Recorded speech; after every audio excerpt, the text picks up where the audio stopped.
wants to poke and be a nuisance in the gold lane. Two different game plans coming head to head. The clash between the blue bulls and the red robots. We're jumping into the land of Dawn for Rebellion Zion versus BIGETRON Alpha. Now, we can see already here that Max is going to be playing the Ling, so he will be able to have a little bit more kill pressure than the Fanny, realizing that the gold laner is a little bit more vulnerable, understanding that Clint can be taken down, and it's a little bit more difficult as compared to Marky, who's on the Melissa. But so far, we can see once again Wijanarko being such a nuisance in that lane, trying to pressure Max out of that lane pick, trying to deal and try to buy more time. Yeah, he was already able to actually steal a creep away. Again, he's just trying to bait out that retribution from Max to give Fanny more room to play, maybe even go for a steal here early on, but Chorizo's going to deny that. Maybe not though. Fearless comes in, he actually steals it away! Purple buff taken, secured. Max missed that opportunity. Fearless already ahead, and this is massive. As a Fanny, we are going to take a look at the town prediction by Axe though. It's favoring BTR. All of us on the English desk opting for BTR. Oh wow, on the Indonesian desk as well, with the same opinion. So, I think it's because they have a lot more probabilities to actually secure the game. And if you look at the side of Rebellion Zion, yeah, they have an aggressive composition, and they can dive very well and have good burst. But what will enable that? Because later on, even if they try and press their advantage, Key can negate all that with the time journey, and that will allow BIGETRON Alpha to scale, or at least buy us a bit more time until they get into that late game, unless Fearless can say something about that. Oh, he's already forcing a flicker out of Key. Fun fact, I've actually played with Fearless in Ranked, and he played the Fanny. Huh. So I do know how he likes to play it, at least in my game, right? He was kind of a utility-based Fanny in my game. Maybe he was testing things out. This time it doesn't feel like he wants to go for that utility build. Again, he's opted for the high and dry, so it should be more of a killer-style Fanny right here as they get control for the first turtle. We'll see already a setup here coming in from Rebellion. We are going to see if Matt will be able to steal this away. I mean, from history, he has been able to, and here he goes. Let's see, Max one level below. It's going to be Fearless jumping in onto the turtle with the help of Sway Low. Max, amazing retribution, securing it. Now the Tempest Blaze, knocking Fearless off, going for the kill. Sorizo picks up first blood, going on to Sway Low now with the sprint popped in. Brilliant's going to be popped as well. Sorizo able to get away for now, but enhanced chain connects onto Dyron, forcing a flicker out. Sorizo looking for the dive. One more hit is all they need. Alarm bomb being placed by Key. Dyron cannot recall. They're trying to sandwich him down, but Wijanarko places the guiding wind, bringing him out to safety. Oh, okay. I thought Key was going to go for it, but okay, well played here from the side of Rebellion Zion. They were able to get out, and BIGETRON Alpha, they didn't want to commit onto it as well. Don't want to make any blunders here in the early game. As now we can take a look at the emblems here, Ashi. Demon Slayer by Max for sure was critical in securing the turtle in that previous engagement. For the side of Fearless, though, he does have that killing, that high and dry, so he needs to be a bit more aggressive. But at this point, you can see that BIGETRON, they're doing very well in avoiding the early skirmishes as much as possible. And when they go for those fights, they make sure that they have some control, and they are the ones who initially engage first. When you take the initiative, you have inherent advantage, even just a bit. It sucks though, because even if Rebellion Zion want to go for heavy CC plays, perhaps utilizing the ultimate coming in from Wijanarko, that could just be rendered useless, and that's basically one of the main things that they can use. And so with that in mind, what exactly can they play around with? Are they going to have to focus on pickoffs instead of going for those 5v5 fights? In fact, if they engage carelessly, there is a possibility that Moreno can actually go for the counter-engage. But Marky here is making play happen. Yeah, that's exactly what I mentioned in the draft. Marky, beautiful, beautiful positioning. Highs though. Ooh, if he had one more, that first ability could have taken Marky out. But Wijanarko's looking for the space to go for it. The first time bringing him back. Moreno coming in with an enhanced chain. Like I mentioned though, that's why I questioned the Fanny pick up against a Melissa. You're gonna be, that's what happens. You deal damage with the cutthroat, but that's it. Your cables, say bye-bye to your mobility in team fights. That can be actually considered a huge counter for Fanny, who, the counter does a lot of damage, but for the most part, the cables are what it's usually used for, is the main source of damage for that Fanny. So having the Melissa cancel that out is a option that a lot of teams have not explored, and Moreno here actually goes for it. Yeah, enhanced sword there, just jumping in, trying to bait some of the abilities from Rebellion, but both of them disengage. Fearless Going back, clearing out. Moreno comes in with the enhanced chain, finding Sway low. Max is going to be able to dive Sway low under the turret. Has the Tempest of Blades, will not pop it. The new Axe effect keeping Max fresh in game number 1.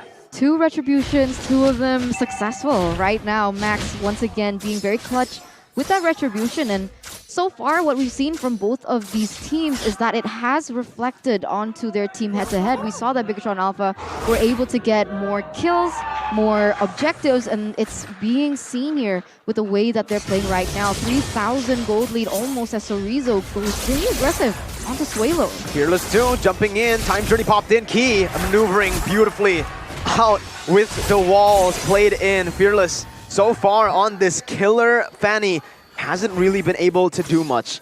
Maybe it comes down to that, Arashi. Maybe when he was playing with me on the utility Fanny, that's what he's comfortable doing. Now on the high-end drive Fanny, it does seem like maybe either he's countered, which can be true because of the Melissa, or he's just not finding that comfort.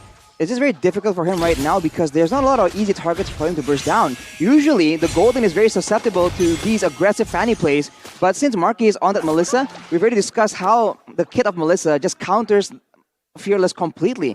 Everyone else, they can get out, they can escape, and of course, Key is still there to just ruin things if they force an engagement. Well, say goodbye to Fearless. Ooh. He may be Fearless, but Max is going to be able to take him down. 0-3-0. BIGETRON Alpha pushing the pace. And Max, he got the Wind Talker. He already has the Demon Slayer, so he's going to clear waves even faster in the mid lane. Moreno, characteristic from yesterday, we did see this happen multiple times, overextending and getting punished. Right now, Suelo already has a Clock of Destiny, so he's not exactly at his power spike, but the fact that Moreno was easy to give him a kill isn't exactly the greatest thing as well, because he's going to be one of the main sources of damage when it scales into that mid towards late game. Not to mention, if Moreno gets too far behind, then they lose the threat coming in from him because he is one of the main sources of burst magical damage on the team. Everything else is for the most part physical. Max now goes in aggressively, but as you can see, the mobility advantage allows BIGETRON to be a lot more dominant, and they can pick and choose whichever engagement they want to go for. If it's not beneficial for them, they're happy just kiting away, and worst comes to shove, if Rebellion Zion engages with a flicker, they can just use the time journey and peace out. Because, like, to be honest here, Arashi as well as Mirko, who can Fearless even target on their team? It's so difficult. If he wants to go in for those plays, he went full in with the emblem as well. He hasn't been able to get anything out of it. 0-3-0, 1 level behind Max as well. It's just so difficult to watch. We've seen a Fanny being able to do a lot of damage, even to fighters and tanks, but they require a bit of snowballing, a bit of an advantage, and so far Fearless have not been able to do that. Max, on the other hand, has shown his domination. Wait, how? Tempest of Blades up top, High is going to get caught, and Max finds the Tempest of Blades with the help of Marky to pick up that kill. Wijanarko low up top, they are going to go for that tier 2. Dyron trying to grab something. But I think right now, you guys can go and grab food with the discount. Suelo jumps in with the chaos onto Marky, but that's the glory of the time journey. Dyron stepping in, jabbing Marky to death as he goes in for another knockout strike. BTR still able to disengage, using that top side kill to trade in that tier 1. Again, very, very smart plays, even when BTR make blunders. Later on, the mobility advantage as well isn't there for Fearless as Max is able to chase him around the map. He's still going in! Max has the Tempest of Blades. He timed it wrong, though. Wijanarko will be able to find the Circling Eagle, bringing Highs back, shutting him down. BTR, we've seen this many times, Arashi. They get too comfortable in the lead, and they start losing by overextending. They have to watch themselves and not do plays like that because it's not necessary. Right now, Moreno is going for the burst damage, and they will be able to shut down Fearless completely, denying the purple buff from him as Rebellion Zion. They go for more. Oh, Marky popping the go away. Dyron jabbing in through over towards the side of Moreno, but they're not able to find anything for now. BIGETRON Alpha shoot away from Rebellion Zion's purple buff. Luckily, Moreno is on a hero who has a really good escape kit in his arsenal, so he wasn't caught out in that previous particular installment, and he was able to get out and even get a kill onto Fearless. Right now, we can see that BIGETRON is first on the board. For Rebellion Zion, they might want to contest this, but Wijanarko is receiving a lot amount of damage.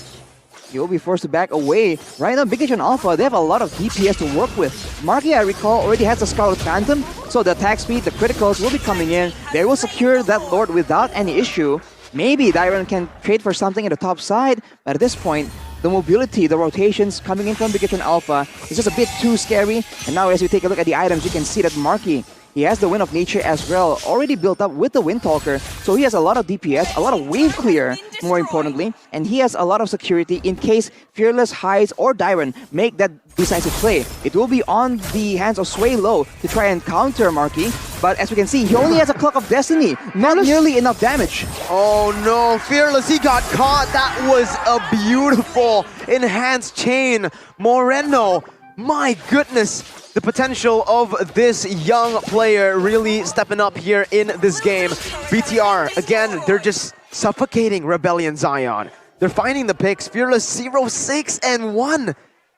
My god. 3 levels below max right now. BIGETRON Alpha 6,000 gold lead as their towers are dropping like flies at this point. BIGETRON Alpha looking for the engage to maybe end this game here in the 11th minute.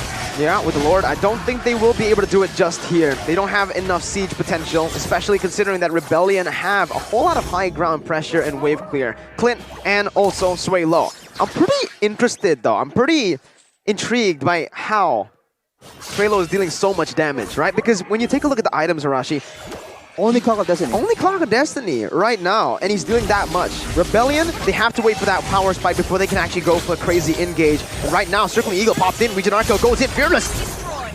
A lot of cables, but no damage. BTR, 6.6k ahead, taking down every single tier 2 and backing up. I mean, do you not think that the emblem has a say in perhaps the damage that is being outputted here, Rashi?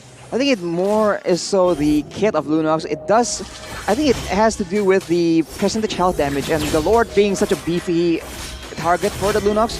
I think that is one of the main issues when, one of the main things that teams abuse when they use the Lunox to try and burst down the Lord as much as possible. Take a look at BIGETRON Alpha though. Sorizo on Esmeralda, 5 times picks, 20% win rate, not a very pleasing statistic, but he is performing really well right now. And BIGETRON Alpha, they have the pressure to work around with, they have the mobility, they have the intelligence coming in from the traps, from the Diggy, so they have a lot to work with right here. Rebellion will have to try and face check into precarious areas, and they don't even have a reliable engage. Rebellion Zion, despite the 7,000 gold deficit, they are still trying to push those waves. You can see the rotations of both of the laners here in the bottom as well as that top side. And I guess the only thing that the Fanny can do at this stage is go in for those split pushes and not look for these engagers. Even if he goes for the split push, you're up against an Esmeralda. You're a 0, 6, and 1 Fanny up against an Esme. You're not really going to have a fun time. In the gold lane as well, Marky, he's able to get a significant lead against Highs. With the Melissa, more range. And with that, that's Moreno jumping in with an enhanced chain, chunking Dairon low. Sorizo zoning the other members away. Dairon looking for a miracle steal. Doesn't have the space to do it. Fearless jumps in, but for nothing. Lord Slain secured by BTR, presented to you by the Samsung Galaxy A series. Marky just built a Rose Gold Meteor right here, so we have seen that this man tends to build a lot more defensively. He is very content leaving a lot of damage away from his inventory build, but still going for a lot more defensive options. And here we see it again. Going for the Rose Gold will ensure that Suelo or Reginaco, if he go for that do or die play onto him, he will still have that extra bit of security against both physical and at this point magical damage as well. Rebellion Zion, without any clear engage, any real burst tool to try and get a pick off, they are struggling to find solutions against BIGETRON Alpha. I mean, right now we can see that Fearless has opted to change his build. He's going for more defensive. He bought the anti-Cuirass. He's trying to clear those waves and he's trying to alleviate the pressure that BIGETRON Alpha is putting onto them right now. We can see the Lord already marching here in that top side. We can see Key Moreno already looking for an engage as Moreno actually misses. It has worked though. Rebellion Zion were able to actually stop the waves from coming together, stopping it one by one on the bottom side in the mid lane as well. So only one wave came at a time. Top side, then bottom side. No, top side, then mid lane first. Marky though, what? Way too aggressive. Circling Eagle popped in, but it's all a bait as Key has the time journey, bringing him back. Max with the Temple of the Blaze, jumping in, knocking Fearless up, picking up a kill, securing a double kill for Moreno. He's looking for more, takes a turret shot. No minions to look for any more base turrets. they're going to have to micromanage that. But right now, I do believe that Rebellion have defended quite well. 20 seconds though, Miracle. It's gonna take 20 seconds for the rest of the members to pop up. We see that the minions are already marching here in that mid side, and it seems like BIGETRON, they want to end. Yeah, Dyron trying to save the team, goes in for the knockout strike, unable to find Marky, but finally the turret will help him to do exactly that. Mini waves coming in from the bottom lane and the top side. Sway low, respawning, and BTR will back off. Rebellion Zion live to see another day. Well, it's not a very pleasant day though for Rebellion. They are still stuck in the base, and there's no real secure location for their carries to farm up. Fearless has been able to find a lot more resources by abusing the mobility of the Fanny, but everyone else on the team, they are struggling, but they're leaving the base right now to try and get a pick onto Sorizo.